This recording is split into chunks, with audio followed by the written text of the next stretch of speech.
दोस्तों, क्या आपने कभी सोचा है ग्रेजुएशन के बाद आगे क्या पढ़ें जिससे करियर भी मजबूत बने और रिस्पेक्ट भी बढ़े। कई लोग बीए के बाद कंफ्यूज रहते हैं कि अब क्या करें, जॉब या हायर स्टडीज। तो आज मैं उसी का जवाब देने वाला हूँ। हेलो फ्रेंड्स, मैं हूँ सुदर्शन प्रकाश और आप देख रहे हैं यूट्यूब चैनल गुरु चकाचक। आज हम बात करेंगे एक ऐसे कोर्स के बारे में जो आपकी नॉलेज को बढ़ाता है, पर्सनालिटी को निखारता है और आपको रिसर्च या टीचिंग जैसे फील्ड में ले जाता है। हाँ दोस्तों, हम बात कर रहे हैं एमए कोर्स की, यानी मास्टर ऑफ आर्ट्स की। तो चलिए दोस्तों, शुरू करते हैं आज की ये जानकारी। एमए कोर्स क्या होता है, कैसे करें, कहाँ से करें, एलिजिबिलिटी, फीस, करियर्स, सब कुछ आसान भाषा में समझते हैं। सबसे पहले जानेंगे एमए कोर्स क्या होता है। दोस्तों, एमए यानी मास्टर ऑफ आर्ट्स एक पोस्ट ग्रेजुएट डिग्री कोर्स होता है जो आर्ट्स और ह्यूमैनिटीज स्ट्रीम के स्टूडेंट्स के लिए बनाई गई है। इस कोर्स में आप किसी एक सब्जेक्ट को गहराई से स्टडी करते हैं, जैसे Hindi, English, political science, sociology या साइकोलॉजी। ये कोर्स आपको थिंकिंग, राइटिंग और एनालिटिकल पावर को स्ट्रॉन्ग बनाता है।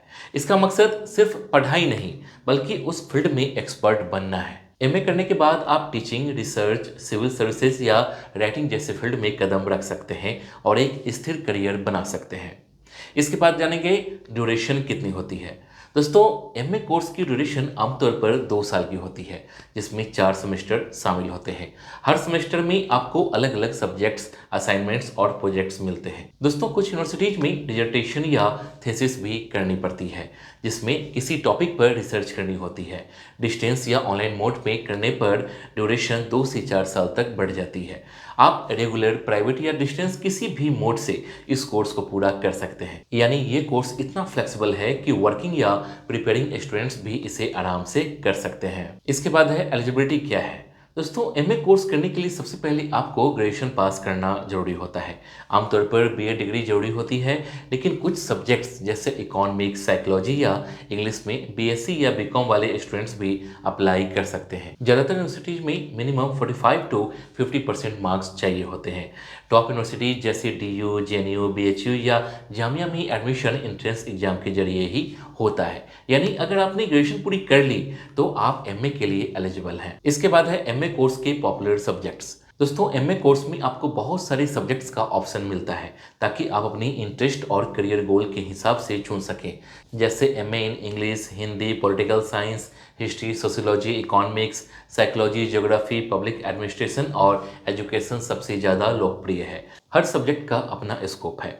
पॉलिटिकल साइंस से यूपीएससी में मदद मिलती है, इंग्लिश से राइटिंग और जर्नलिज्म में रास्ता खुलता है, जबकि साइकोलॉजी से आप काउंसलर बन सकते हैं। यानी हर सब्जेक्ट एक नया करियर डोर खोलता है। इसके बाद जाने कि एडमिशन प्रोसेस क्या है। दोस्तों, एडमिशन 2 तरह से होता है, मेरिट और एंट्रेंस के जरिए। कुछ कॉलेजेज आपकी ग्रेजुएशन मार्क्स के आधार पर डायरेक्ट एडमिशन देते हैं, वहीं डीयू, बीएचयू, जेएनयू या टीआईएसएस जैसे टॉप यूनिवर्सिटीज एंट्रेंस एग्जाम करवाती है। एंट्रेंस एग्जाम के बाद मेरिट लिस्ट निकाली जाती है और फिर काउंसलिंग के जरिए एडमिशन होता है। दोस्तों, आप फॉर्म ऑनलाइन भर सकते हैं ऑफिशियल वेबसाइट से। दोस्तों, कुछ पॉपुलर एंट्रेंस एग्जाम है, जैसे CUET PG, DUET, JNU EE, BHU PET और टीआईएसएस एनईटी। दोस्तों, एडमिशन प्रोसेस पारदर्शी होती है, बस सही समय पर अप्लाई करना जरूरी होता है। इसके बाद जानेंगे फीस कितनी होती है। दोस्तों, एमए कोर्स की फीस आपकी यूनिवर्सिटी और मोड पर डिपेंड करती है। गवर्नमेंट कॉलेज में फ़ी बहुत कम होती है, 5,000 से 15,000 पर ईयर तक। प्राइवेट कॉलेज में ये 20,000 से 60,000 तक जा सकती है। अगर आप इग्नू जैसे डिस्टेंस यूनिवर्सिटीज से करते हैं तो पूरा कोर्स 7,000 से 10,000 में पूरा हो जाता है। यानी ये एक अफोर्डेबल कोर्स है जिसे कोई भी स्टूडेंट आराम से कर सकता है। स्कॉलरशिप और गवर्नमेंट स्कीम से भी फाइनेंशियल हेल्प मिल जाती है। इसके बाद जानेंगे सिलेबस में क्या पढ़ाया जाता है। दोस्तों, एमए कोर्स का सिलेबस सब्जेक्ट पर डिपेंड करता है, लेकिन ओवरऑल स्ट्रक्चर एक जैसा रहता है। जैसे एमए पॉलिटिकल साइंस में आपको इंडियन पॉलिटिक्स, इंटरनेशनल रिलेशंस और पब्लिक एडमिनिस्ट्रेशन पढ़ना होगा। एमए इंग्लिश में लिटरेचर, क्रिटिसिज्म, पोएट्री और ड्रामा जैसे टॉपिक्स होते हैं। एमए साइकोलॉजी में ह्यूमन बिहेवियर और काउंसलिंग टेक्निक्स पर फोकस रहता है। हर सेमेस्टर में असाइनमेंट्स, रिसर्च वर्क और प्रेजेंटेशन होते हैं, ताकि प्रैक्टिकल नॉलेज भी मिल सके। यानी कोर्स सिर्फ थ्योरी नहीं, रियल अंडरस्टैंडिंग भी देता है। इसके बाद है बेस्ट यूनिवर्सिटीज।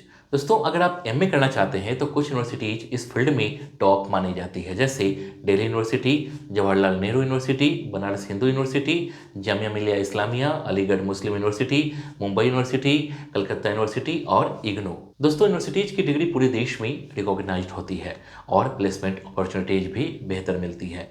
एडमिशन के लिए हर साल एंट्रेंस एग्जाम आयोजित होते हैं, इसलिए पहले से प्रिपरेशन करना जरूरी है। इसके बाद है करियर ऑप्शंस क्या है। दोस्तों एमए के बाद करियर के ढेर सारे रास्ते खुल जाते हैं। आप teaching, research, civil services, journalism, NGO, translation, media या राइटिंग फील्ड में जा सकते हैं। एमए इंग्लिश या हिंदी वाले कंटेंट राइटर या प्रोफेसर बन सकते हैं। एमए पॉलिटिकल साइंस वाले यूपीएससी में एडवांटेज पाते हैं और एमए साइकोलॉजी वाले काउंसलर बन सकते हैं। यानी हर सब्जेक्ट का अपना यूनिक करियर पाथ होता है।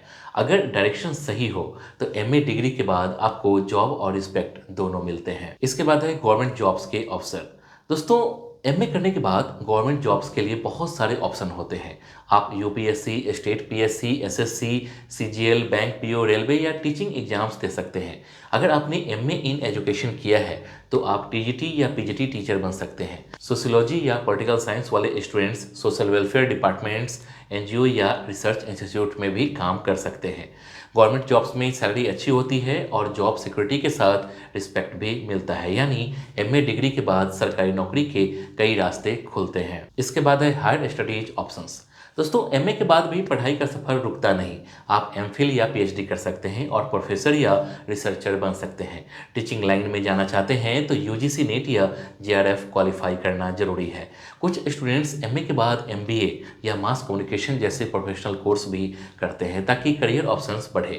रिसर्च और एकेडमिक फील्ड में इंटरेस्ट है तो एमए आपके लिए परफेक्ट बेस है। यानी एमए डिग्री आगे की हायर स्टडीज के लिए स्ट्रॉन्ग फाउंडेशन तैयार करती है। तो दोस्तों अब आपको पूरी तरह समझ में आ गया होगा कि एमए कोर्स क्या होता है और क्यों ये डिग्री आपके करियर को नया मोड़ दे सकती है। अगर आप किसी सब्जेक्ट को गहराई से समझना चाहते हैं, दूसरों को सिखाने या रिसर्च करने का शौक रखते हैं तो एमए कोर्स आपके लिए सबसे सही रास्ता है। मेहनत और डायरेक्शन सही रखिए, रिजल्ट अपने आप मिलेगा। अगर वीडियो अच्छी लगी हो तो दोस्तों एक लाइक जरूर करना, कमेंट में बताना कि अगला टॉपिक किस पर चाहिए और चैनल को सब्सक्राइब करके बेल आइकन दबा देना ताकि ऐसे ही यूजफुल वीडियोज आपको सबसे पहले मिले। Thank you.